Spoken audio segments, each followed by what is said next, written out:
మా ఊరొచ్చి మా మనుషుల మీదే చేసుకుంటే చూస్తూ ఊరుకునే దద్దమ్మ కాదురా ఈ రాజన్న. ఓహో, నువ్వేనట్రా రాజన్న? నిన్ను ఖతం చేయడానికే వచ్చాను రా. అలాగేరా, ఎవరిని ఎవరు ఖతం చేస్తారో ఇప్పుడే తెలుసుకుందాం. రేయ్, దున్నపోతల కండలు పెంచడం కాదురా, గుండె బలం కూడా కావాలి.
ఇప్పుడు వాయించడరా.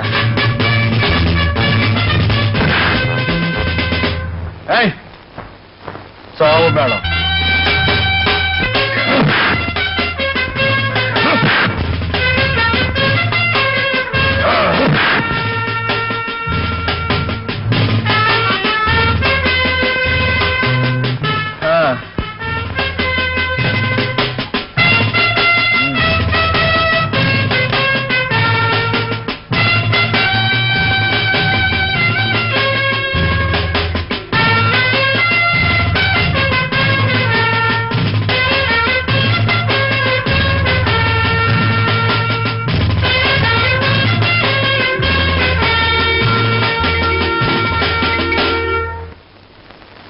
క్షేమంగా ఉండాలి.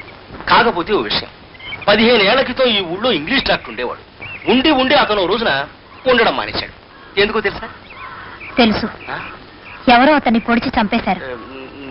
నీకు తెలుసా? సరే, నువ్వు మాత్రం క్షేమంగా ఉండాలి. ఇంకో కుర్ర డాక్టర్ వచ్చాడు. వాడు ఇంగ్లీష్ డాక్టరే. రెచ్చిపోయి ప్రజలకు వైద్యం చేయాలని చూశాడు. ఒక రోజున తెల్లవారుజామున వాడి శవం అదిగో ఆ చెట్టుకు వేలాడుతుంది. అబ్బా, ఇప్పటికీ అక్కడ చూస్తే శవం వేలాడుతున్నట్టే కనిపిస్తుందమ్మా. అయితే అటు కేసు చూడడం మానేయండి, ఏ గొడవ ఉండదు. సరే, నా గొడవ అలా ఉంచు. నువ్వు మాత్రం క్షేమంగా ఉండాలి. ఆ కుర్ర డాక్టరు పెళ్లి కాకుండా కోరికలు తీరకుండా చచ్చాడు. ఇప్పుడు మన్మథ పిశాచే ఊళ్ళో తిరుగుతున్నాడు. కన్నెపిల్ల కనిపిస్తే చాలు అమాంతం ఎత్తుకుపోయి వాడి కోరికలు తీర్చుకుని పీల్చి పిప్పి చేసి చంపేస్తాడు. ఇదంతా నీ క్షేమం కోసమే చెబుతున్నాను. కనుక నువ్వు వెంటనే ఈ ఊరు విడిచి వెళ్ళిపోవడం చాలా మంచిది. నా సంగతి అలా ఉంచండి. ఇప్పుడేమన్నారు? మన్మథ రూపంలో వస్తాడా?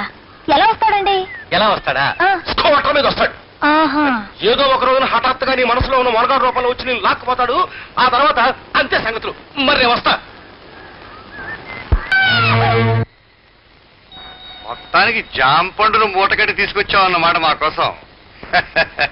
మేమేమని సెలవిచ్చాం? మూట కట్టి తీసుకొచ్చారని సెలవిచ్చారండి. కానీ అయ్యా, ఇది మామూలు మూట కాదండి, ముత్తుల మూట.